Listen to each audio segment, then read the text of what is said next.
How is the family doing right now? I'd say we're doing really good, honestly. Yeah? Yeah, all things considered, I think it's allowed us to have these beautiful, deep conversations, Yeah. which you don't always get with 20-year-olds, Moses, and Mm-hmm. 16, 17, Leo and Judah. Marley, my daughter, lives in Asheville, North Carolina. Yeah. She has a job there at a kennel, and she's doing great. But like it's allowed us to have really deeper talks because we had to. Yeah. But it's been real, and it's been. I've watched two. Moses stays home. He has muscular dystrophy. I don't know if you know, and he's working hard. He has a job where he what is it? He takes any misuse of music on YouTube, he calls out. That's his job. No way. Has a job with this company called Matter. Yeah. So he like busts people for using too much music on it. So he just sits at his computer and does that and has a full-time job pretty much. That's awesome. But then Leo and Judah, their lives really, I mean, I don't mean to put their business out there, but their lives from 2 years ago to today, it's been a 180 and they're doing incredible. I'm so honored to be their dad and watch them choose a beautiful path from the deepest valley. Yeah. It's been really, really sweet. Yeah. Well, Toby, I don't know you and I don't know your boys, but just being on the periphery of being at a couple of shows and seeing you guys, there is a sense of just deep love and connection of family of what you guys have walked through. So yeah, I think evident. it either brings you together or pulls you apart. And I can sit here in front of the whole world and say I'm so grateful that it's brought us together. Yeah. I wouldn't want anyone to have to walk through it, but I'm glad that the love that surrounded us from our community first here in Franklin, the people that love us and the people that we love, and then even to the people that are listening right now or watching, I'm so grateful for their prayers. And I can honestly say that there wasn't a moment that we didn't feel surrounded by love. Yeah. Not a moment. And I'm grateful for that. Yeah. I really am. Yeah. Well, let's talk about your album, Life After Death. Tasha Layton months ago had said, Lo, you got to listen to this album. And I had listened to the songs that we were playing here at KLOVE, but I just sat down and sat through thank you. all of your songs. And you and I have walked through different paths, but for me, so much of the music resonated with my own life and heartache in these last couple of years. And so your song Cornerstone with Zach Williams, the lyric that stands out to me that even in the shifting winds, you are who you've always been. You're the only rock that I could ever stand on through it all. You remain. You sing that every night at all of your shows. And just started singing it at the theater tour. It was really nice to sing new songs. Yeah. And songs that came from my songs have always come from a real place. Yeah. Even the lightest ones. The most fun ones, but obviously these come from a really deep place, and Cornerstone is special to me. The story with Cornerstone is it's a hard one, and I don't mean to be a downer to everybody out there listening or watching, but it came from a place where I looked at my family during my firstborn son's funeral service, and I looked at them in a field in Franklin, Tennessee. And I was speaking, and I knew kind of what I wanted to say, but I stopped, and I just looked at my kids and my wife, and I said, wow, we have to rebuild. And we're not going to build on finances. We're not going to build on prescription drugs or alcohol. We're not going to build on being victims. We are going to build on the rock. We have to rebuild, and we are going to build on the rock. And I just think we kind of get fooled, like we get fooled and we slowly start building on something that we know we shouldn't build on. But the world's tricky. It's tricky, and you start building on things that you had I built on things I shouldn't have been building on. Yeah. And I said, we have a chance to rebuild now. We have to. We have no choice. Our world's been devastated, but we will rebuild on the rock. And when I said that to him, after that, I thought that I have to write a song, but that I want to remember this moment. And that's where the song Cornerstone really came from. Yeah. It just has resonated with me, you know, in that rebuilding. And like, I want God to be my cornerstone. Yeah. And I think that so many people, no matter what they are walking through, when they listen to Cornerstone and the truth that you have put out there from your own journey. And I think that that's the beauty of art, right? And the music that you make, that God has given you something to walk through, and what art and beauty you've brought to everybody's world. Yeah. What are you going to do with what you walk through, right? Yeah. Anybody. Yeah. Not just artists. Any friend, any coworker, any person. What are you going to do with what you walk through? Whether it was beautiful or hard, what are you going to do with it? You have a choice. Yeah. You could make it yours. You could withdraw to the corner of the room and sit there. And that's okay sometimes. Yeah. But sooner or later, I would hope that you would begin to rebuild. And I hope that it's on something that's solid. And that is only the King. Yeah. A couple years ago, Beyonce made her album, Lemonade, I think was the name of it. Yeah. After she had been cheated on. And I remember listening and commenting on this album. I'm like, dude, this girl is like putting it all, like this lament out there. And I remember, this is before I became a radio DJ and I wasn't in Christian radio. And I was like, we don't hear that a lot from like radio and Christian music. But when I sat down and listened to your album, Toby, there was something, it was just like your heart was just open as you were grieving, as you were lamenting, as you were putting all of that out there in praise and glory to God. And it's such an experience that I want everybody to be able to sit down and listen to the whole album. But yeah. Thank you. And thank you for listening to the whole record. As an artist, that means so much. I mean, because we make it as a body of work. Yeah. But so many times we just listen to singles. And I understand that. Yeah. I'm guilty of doing it myself. But it's nice when someone will listen to the whole body of work and try to get, what is this season? And what were they trying to say with it? But yeah, that means a lot that you listen to it. And I do think when you go through hard things, and you're willing to be transparent, whether it's an artist or a friend talking to you, we all benefit from that. Yeah. It would be an injustice, even to my son, to not be transparent. Yeah. And plus, you don't know my wife. Yeah. But she wouldn't stand for it. She would kick me with her heel so hard in the thigh. She'd be like, it's a very specific move she's got. Yeah, she'd be like, because she wouldn't stand for me being surfacey or not going all the way there. Yeah. Because it's not who we want to be, and it's not who we are. So. Well, also compliments to your daughter, Marley. I got to send that song, Everything About You. My cousin passed away last year. He's about 23. And wow. I got to send that to his brother, and it just encouraged his heart. And she's so raw on that too. So Yeah, Marley definitely isn't scared to share her emotions with people. I love it. And the beautiful thing about that song was, I'll tell you the quick story. Yeah. When Truett passed, our community kind of came around us quickly.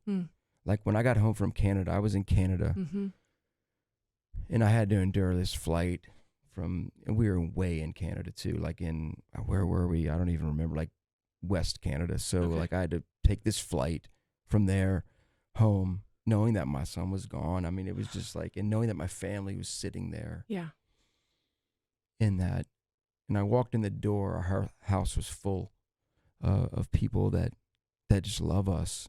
I mean, I walked in, I didn't want them to be there, but they wouldn't go away, and one of them was a guy named John Reddick, who you guys are familiar with. And to me, John's been my friend for a long time, and my worship leader at church. And he was just sitting at the piano playing. And it felt like between him and another guy named Mike Wessner, that is my kid's piano teacher, they just traded shifts, and it felt like 3 or 4 days, maybe 5, that they just kept 12 hours on, and the other guy, and the music was just worship music was just flowing through the halls of our house. Wow. And it was really special.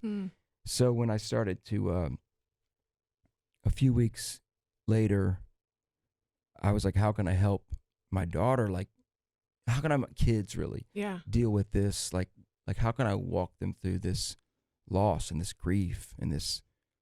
So I asked Marley if she wanted to write a song. She plays piano, she sings. And I said, we've never written a song together. Would you want to write a song to talk about your feelings and my feelings together?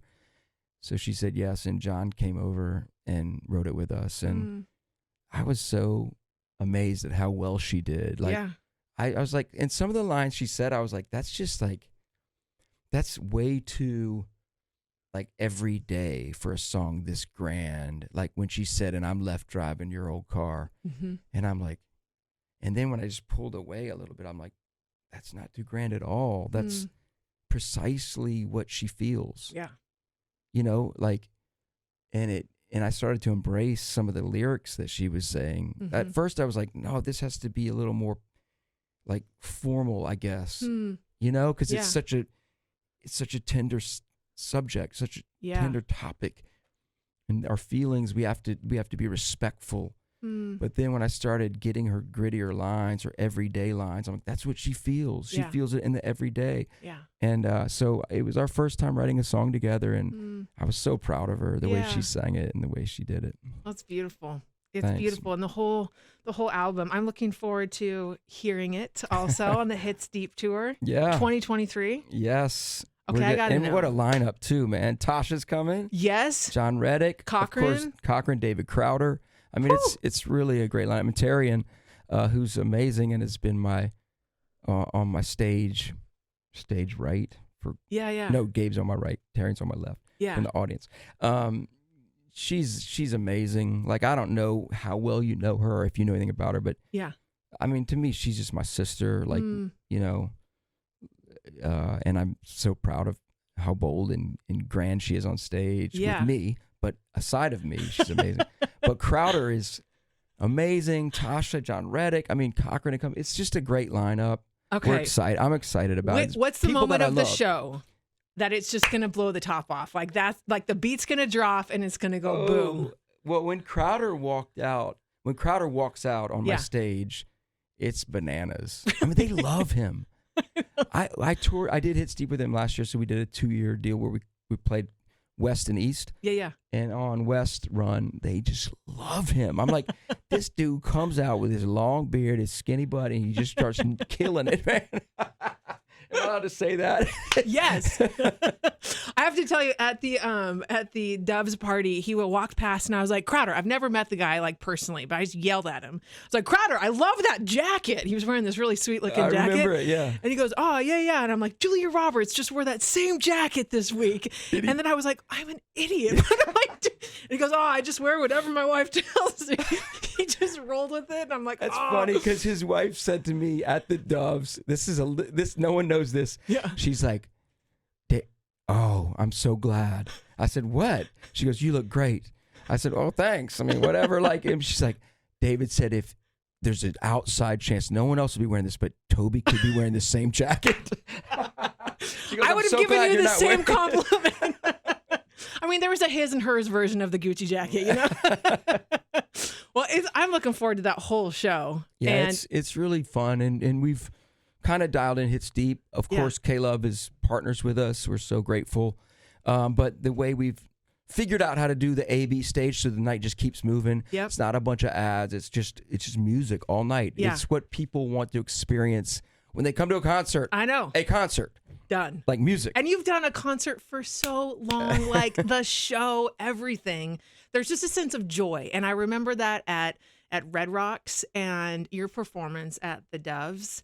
When that thing busted open, oh man, it was just joy personified. Yeah. I'm so, like, I don't know how to do a show other than like that. It's like, I think the show in the song and the show and the artist coming together, it's that moment that makes it, I hate to use this term, don't get mad at me, people, magical. It's magical. Like, it's amazing. Like, it's like this moment where Because you got to understand, I look at music, I don't look at it as this self-indulgent for me thing when I write. Yeah. I'm writing for people. Yeah. I'm writing for the body. I'm writing for people to feel loved by God, for people to feel loved by their neighbor, for people to feel loved by this music. Yeah. So like when I write it, I'm thinking about them.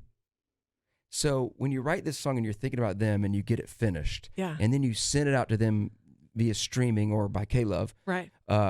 And then all of a sudden, you, the person that wrote it and the artist that sings it, the people that you wrote it for, you're all together and you're singing it in this live place. To me, that's just joy. None other. It's just joy. Yeah. Like it's the one moment where the people you wrote it for, the artist, and you're together in a live setting.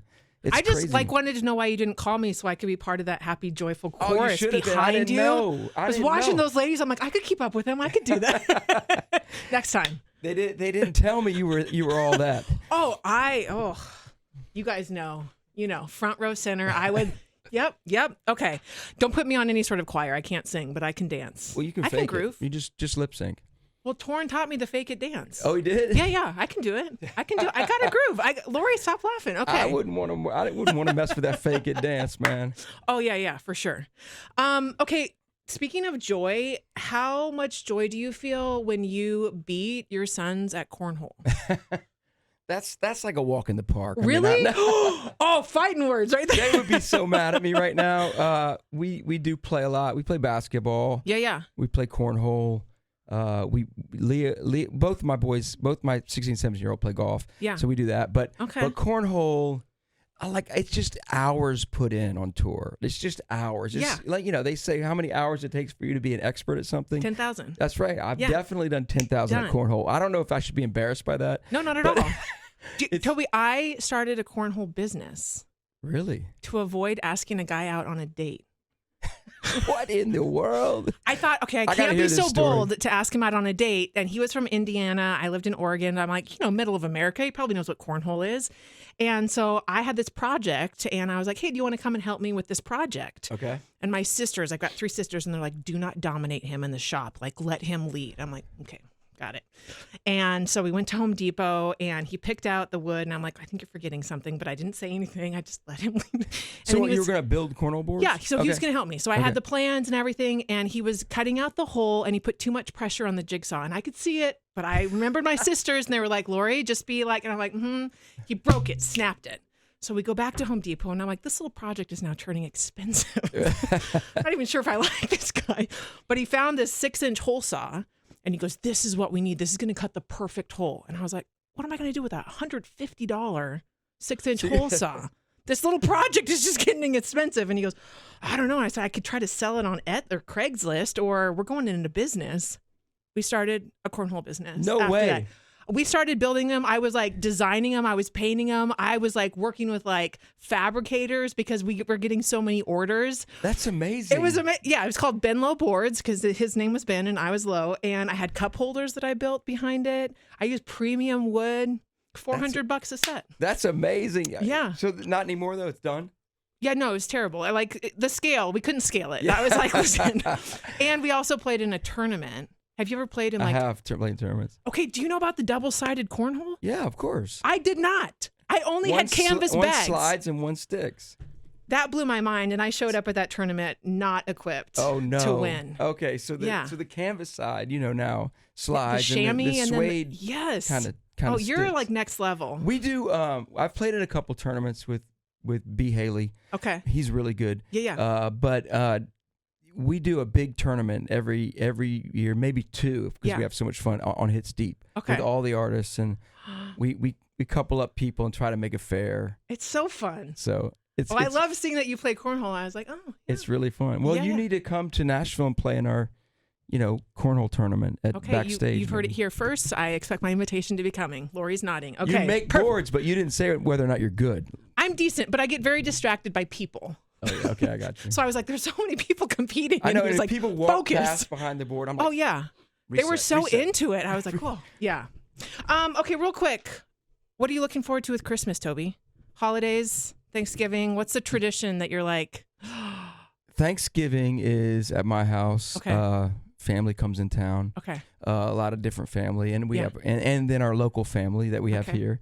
My wife's best friend that she was raised with in Jamaica, they live here, so Oh, her nice. and her family comes over. Okay. I mean, we play a big football game, a Okay. two-hand touch football game. I have flags, but I think flags a little better. But people say they don't fit and they're falling off, and it fell and nobody grabbed it. They just making two-hand excuses. touch. We Okay. play football in our backyard, and then Christmas we go to Jamaica. I mean, Okay. I love all the parties we have here. Yeah. But then we go to Jamaica, where my wife is from. Yep. And spend it with her family, and Okay. it's really amazing. Yeah.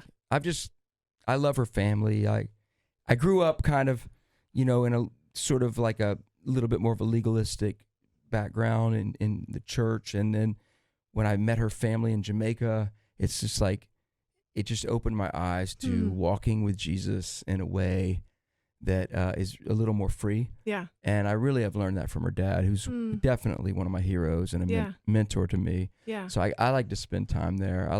It just gets me away. It gets me out of the U.S. for a little while. I can think and I can process things. Yep. I started reading the Bible in a year, 2 years ago. Okay. Meaning it's taken me 2 years. Yeah. But I read Revelations 11, 12, and 13 this morning. I'm almost there. Whew. My goal is to finish by Christmas, which I will easily now. But it's taken me 2 years. But man, it's been so fun. So I started that at Christmas 2 years ago. Okay. And I'm about to finish the Bible, y'all. Nice. I'm going to start again. You're in some when I'm gnarly done. parts there in Revelation. I'm going to start again when it's done. I love that. It's been so cool. Yeah. So yeah, that's maybe one of my Christmas things. Okay. But well, as we're all celebrating our Christmases, we know that you got a two-hand touch game. That's right. And that's you got right. a Jamaican Christmas. That's right. I do. Okay. And okay. Well, thank you for being here. yeah, man, it's been fun. Thank you. We look forward to the good. Hits Deep Tour 2023. Are you from Oregon? Yeah. Boring, Oregon is the name of my town. Where is that? It's east of Portland, out towards Mount Hood. Oregon is my favorite state. Stop. It is. You don't have to say that. No. Really? I love Oregon. I have family there. Amanda's sister and her husband live in Portland. Yeah, the Palaus. Yep. My niece and nephews live there. Matter of fact, my one Portland nephew lives with us right now. Oh, no way. So that's fun. Okay. I love Oregon. So yeah. It's similar to Tennessee. Like, 'cause I lived in Dallas for the last 4 years, and when I came here, I was like, oh, waterfalls and dirt and sunshine. Right, and Tennessee is just, I love it. Yeah. We're missing an ocean, but We're missing an ocean. Yeah. But you can't get in that water anyway. Don't worry about it. You can look at we it. did. You Until you get did? hypothermia, and then Dad would be like, all right, time to get out, kids. It's a beautiful place. Yes. Well, TobyMac, Life After Death.